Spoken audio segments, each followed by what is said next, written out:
Eu levei uma vaia quando sugeri aqui falar do Internacional. Então vamos ver se o Felipe Duarte leva uma vaia também. Deixa eu trazer uma informação, Pedro. Eu acho que tu vai aplaudir agora. Opa! Temos crise? Não, é uma informação que a gente estava apurando desde o meio-dia. Acabei confirmando que é o seguinte: o Alan Patrick foi preservado no treino de hoje pela manhã no CT Parque Gigante. Embora a informação seja a seguinte: o Inter não descarta que ele vá viajar. Espera contar com ele. A expectativa é que ele participe do treino de amanhã, participe do jogo, domingo. Por que ele foi preservado? Por desgaste. E aí eu trago agora um número. O Alan Patrick, ele não é o jogador que mais atuou na temporada, tá? Ele é o quarto jogador do elenco. É o Moisés? Tá atrás do Bruno Henrique, do Vitão e do Wesley. Bruno Henrique é o cara que mais atuou na temporada. Bruno Henrique? Inter, no sentido de entrar em campo, não de começar o jogo. Minutagem, ele é o segundo maior. É o Vitão, que é zagueiro, jogou mais do que ele, 4 mil. Isso que o Vitão teve aquele tempo afastado ali por causa da venda, chegou a viajar para São Paulo. Exato. Jogos fora, né? E o Alan Patrick, 3.421 minutos. Ele só ficou fora naquele período que ele se lesionou. Isso. E aí quando ele volta de lesão, ele fica no banco de reservas, entra em 2 jogos. E o Roger coloca, ainda com dúvida na torcida. Eu lembro que a gente até discutia, tem que ser titular, não sei o quê. E ele entra com a braçadeira de capitão e não sai mais e fica até o final dos jogos, né? Esse é o problema. Deixa ele o tempo o Alan inteiro. Patrick joga quase sempre o jogo inteiro. Contra o Bragantino ele foi substituído na reta final. E aí até por uma circunstância, o Roger explicou, botou o Wanderson pela direita, puxou o Gabriel Carvalho pra dentro.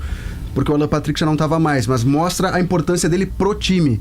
Então o Inter espera, repito, ele não participou hoje, ele foi preservado, mas o Inter espera que ele treine amanhã, viaje com a delegação, a viagem é amanhã de tarde, e jogue domingo contra o Flamengo.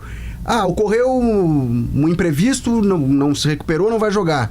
Bom, aí entra o Gabriel Carvalho, né? É a opção de meio campo. O Inter ainda está lutando por uma vaga por conta própria nos grupos, né? Na Libertadores, que muda completamente. O Inter vai ter só o gauchão para jogar, as férias vão ser um pouco mais serenas, enfim. Dito isso... não vai precisar parcelar férias, né? Exatamente. Dito isso, o Inter joga uma decisão. Se o sonho é título, só tem um resultado no Maracanã: ganhar do Flamengo. Tem que vencer. Não tem mais nada, empate, acabou. O empate com o Flamengo no Maracanã não é mau resultado historicamente. Pra vaga direta, não. Pra título é matemático. Eu digo historicamente, analisando. O Inter ou o Grêmio vão jogar contra o Flamengo no Maracanã. Empate não é ruim. Mas para esse contexto, seguir vivo na luta pelo título... Não, empate, e talvez o Inter entre em campo contra o Flamengo já sabendo que a única disputa daquilo ali... Eu vou tirar a parte de grana, né? Se ficar em segundo, terceiro, quarto, primeiro, tem né? uma diferença. Claro que tem uma diferença de 2, 3 milhões para cada posição. Mas é a disputa do título. Então tem que ganhar. E aí, sem o Alan Patrick, o Inter é 30%, 40% a menos. No caso do Flamengo, se o Flamengo for sexto lugar, que é a pior posição que ele pode chegar até agora, e se ele for vice, que é a melhor, tu tem uma diferença de 10 milhões de premiação. De 36 para 45. É uma grana, né? Tudo bem que o Flamengo é o Flamengo, mas, é dinheiro. Só pra te ajudar ali, Felipe, né? Mas eu não sei se essa grana vai pros jogadores, né? Uma parte a menos que haja code, não é toda. Dividida. Não é todo eu sei que parte da grana é compartilhada com os jogadores. O Flamengo do Zico de 81, por exemplo, ele tinha parte da torcida, perdão, Léo, o bicho dos jogadores, o Maracanã lotava com 150 mil por jogo com o Flamengo de 81. Eles tinham um percentual da renda. Nem se discutia, bicho. Percentual da renda e acabou. É que esse dinheiro é aquele percentual da cota de TV que corresponde a critério técnico, a tua posição na tabela. É um dinheiro da TV que vem no final do ano, porque precisa, claro, né, terminar o campeonato para saber que posição ficou. Felipe, para te ajudar ali, o Alan Patrick não tem uma minutagem maior ainda, porque ele ficou 3 períodos fora. O primeiro, com 2 na era Cudê, 47 dias, tá? E foram 6 jogos, pegou o período ali da enchente, e depois ele joga e volta a sentir a lesão na coxa e fica uma semana fora. Ele se lesiona contra o Tomaiapo, né? Olha só, ele ficou 8 dias fora e ficou 8 dias fora e foram 4 jogos. Na anterior ele ficou 47 dias e foram 6 jogos. E depois ele ficou 31 dias pela distensão do ligamento colateral do joelho com o Roger. Ou seja, foram 3 paradas. Foi contra o Rosário Central. Isso. Então 3 paradas, senão ele teria uma minutagem alta. Lembrando que o Alan Patrick é o cara que quando chega o Inter não terminava os jogos, né? Isso. Primeiro ano dele não terminava os jogos. Ele veio do Shakhtar tendo feito uma cirurgia de pubis. Isso, ele demora um ano para ser o Alan Patrick que a gente está vendo hoje. Era uma hérnia. Hérnia inguinal. Mas agora, boas notícias, tá? O Fernando não. Bom, inclui o Fernando, que é uma boa notícia também. Thiago Maia e Tabata também treinaram, né? Eles chegaram a ser dúvida, ficaram fora de algumas atividades. O Thiago Maia vinha de um desconforto, depois foi liberado para visitar o pai dele lá em Roraima, que estava com um problema de saúde. Teve um AVC, né? Teve um AVC, ele mesmo publicou isso nas redes sociais, por isso que a gente trata de forma pública também. O Tabata sentiu desconforto, chegou a ser preservado de uma atividade, algo parecido com o que aconteceu agora com o Alan Patrick. Então o Inter vai dosando. O Tabata vem sentindo mais regularmente problemas musculares, né? Não tem conseguido fazer jogos intensos. O Inter joga só uma competição de jogo há alguns meses, né? Desde o inicinho de agosto. Mesmo assim tem o Tabata veio do Oriente Médio. O Inter foi eliminado das Copas no mês de julho. E mesmo assim tem desgaste. Tô falando, menos é mais. Tem que diminuir, as competições têm que diminuir. Parabéns, Gauchão, por ser que forças maiores, todas as competições brasileiras podem diminuir, todas elas. E a Conmebol tem que dar uma judiadinha, né? Pô, aí faz uma Sul-Americana, aí classifica só o primeiro, aí chama os terceiro lugar da Libertadores, bota mais 2 jogos no meio pra bagunçar mesmo, tipo assim, azar das competições que estão rolando ali, as nacionais, sabe, pelo amor de Deus, fase de Libertadores que, com pega todo o respeito, assim, classifica 2, faz as oitavas. Eu entendo a lógica de tu tentar incluir futebol inclusive e tal, mas tem jogos de pré-sul-americana que não tem condição de ter jogo, lógica. Não tem estádio, não tem torcida, não tem tradição, tem nada. Não, eu acho até que a sul-americana não tem pré, né?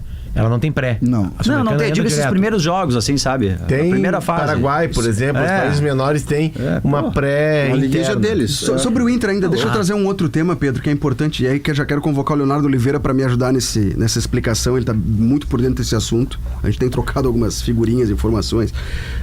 Aconteceu nessa semana algo muito importante nos bastidores políticos do Inter. E entre hoje e segunda-feira será enviado um parecer para a presidência do Conselho Deliberativo do Inter, para o Gustavo Jochen, e depois exposto para os conselheiros do Internacional. Foi criada uma comissão especial com 7 componentes, 7 conselheiros, para analisar 2 matérias, 2 temas. O projeto de debentures, que é a ideia da gestão já foi reprovado, né? Não. Comissão? Essa informação. Só que ela não tem caráter de decisão. Ela não pode vetar ou aprovar. Ela recomenda. Ela faz uma análise consultiva. Isso, ela fez uma avaliação, ela fez um estudo sobre isso. A ideia é captar 200 milhões de reais no mercado, né, com juros mais baixos do que bancos. E eu fui tentar buscar qual é a justificativa, porque não foi unanimidade. Há conselheiros desses 7 que votaram a favor e outros que votaram contra. A maioria votou contra. Não é público isso, né? Não vai se tornar do público, vai ser repassado ao conselho. Mas a explicação é que o fator que fez com que a maioria optasse por não aprovar ou desaconselhar esse projeto é que o Beira-Rio foi dado como garantia para os investidores nesse projeto das debêntures. E o outro tema também debatido, a gente já trouxe isso há 2 dias aqui na programação, publicou no site também, diz respeito à gestão temerária. Por assinatura de mais de 100 conselheiros, foi aberto um processo de análise para saber o que foi feito com aquele dinheiro dos 108 milhões de reais recebidos da Liga Forte União no ano passado. Mas esse parecer foi negativo, né? Esse parecer foi negativo. Isso. Então, essa mesma comissão avaliou os 2 temas. Perfeito. Parecer negativo em relação à gestão temerária, poderia, inclusive, acarretar no afastamento do presidente do Internacional. Mas é simples, ele contratou um monte de jogador aí.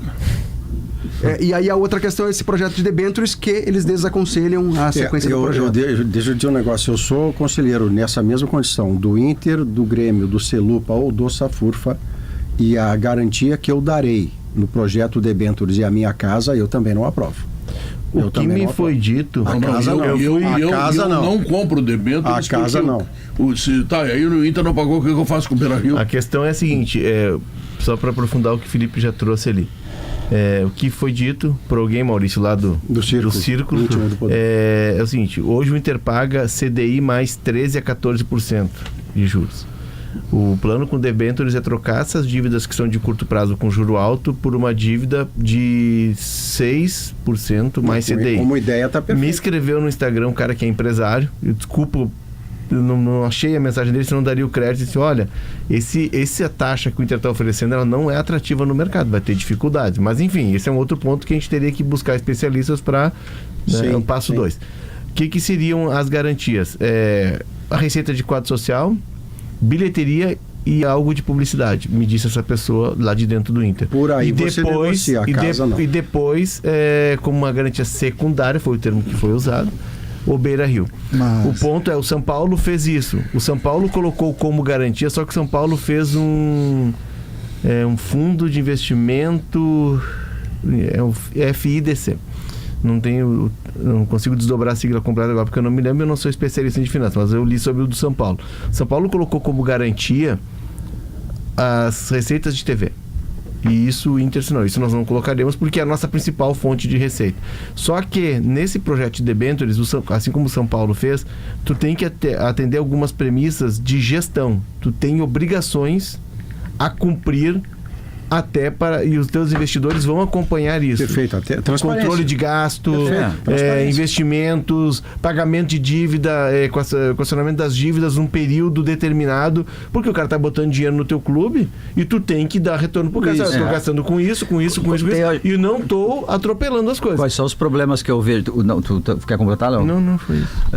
Qual é os problemas que eu vejo? É o seguinte: primeiro, isso é um empréstimo que tu tá fazendo. É um dinheiro que tu tá captando e que tu tem que pagar. Segundo, o Inter neste momento, talvez sane aí agora, não sei, mas nesse momento a imagem que a gente tem ali do Inter é que não pagou o Cruzeiro, que não pagou mais o Flamengo, e daí como é que um investidor, vou emprestar dinheiro aqui pro Inter e como é que eu vou receber? Então o Inter tem que equacionar essas questões aí. O pior para esse projeto, não é tão simples assim. O pior para esse projeto não é nem isso, eu acho que a questão da dívida com os clubes, eu acho que o pior para esse projeto foi ter levado ao conselho uma análise de gestão temerária, porque se tu é investidor e tu tá lá em São Paulo, tu é um cara da Faria Lima, tu é um investidor. E aí tu olha assim, vou investir nessa debêntures do Inter. Mas só um pouquinho, tô investigando a gestão. Tá, mas agora tem que parecer negativo. E falta de transparência. Já tem que parecer negativo. Tu fica com o pé atrás. Mas Léo, a gente volta àquela tua, que tu tem batido tanto o pé nisso, e acho que tu tem razão. Isso não é um dinheiro novo. Isso é um empréstimo. O que acontece é que se tu não mudar o conceito, tu vai sempre jogar atrás. O Inter dá prejuízo há 30 anos. Só vai baixar o valor do jogo. Exatamente. Por que agora, captando dinheiro no mercado, o Inter vai dar lucro? Não vai. Não é o negócio não dá lucro. Não é lucro. Só um momento, Guerreiro. Desculpa, eu já te passo. Não é dar lucro, César. Perdão, Guerra.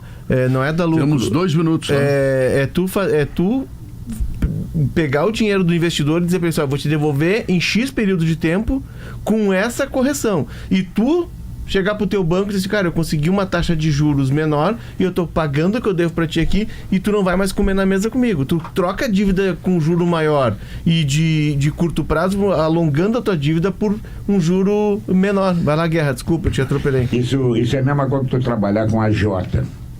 Tu pega o dinheiro, vai pagando juro, não paga o dinheiro grosso. Tu vai ficar devendo sempre. Não, tu tem que abater o dinheiro grosso. Primeiro que tu vai diminuir o juro. E segundo que tu vai diminuir a tua dívida. O problema é esse. Arrumou o dinheiro. Bom, então nós vamos fazer o seguinte, nós vamos pagar parte do que nós estamos devendo. Para diminuir o que nós temos que pagar mensalmente para vocês. É trabalhar com a Jota. Para mim, nada seria tão, para usar a expressão que estava em voga e foi desaconselhada por quem estudou, para mim, botar a sua casa num negócio que requer empréstimo e incertezas, isto sim é temerário. E eu não faria. Pergunta, Felipe? Eu não faria. Pingo o nosso 13º? Não sei. Eu tô com o Inter. E as 3 letrinhas aquelas. Minhas fontes são do Inter, Potter.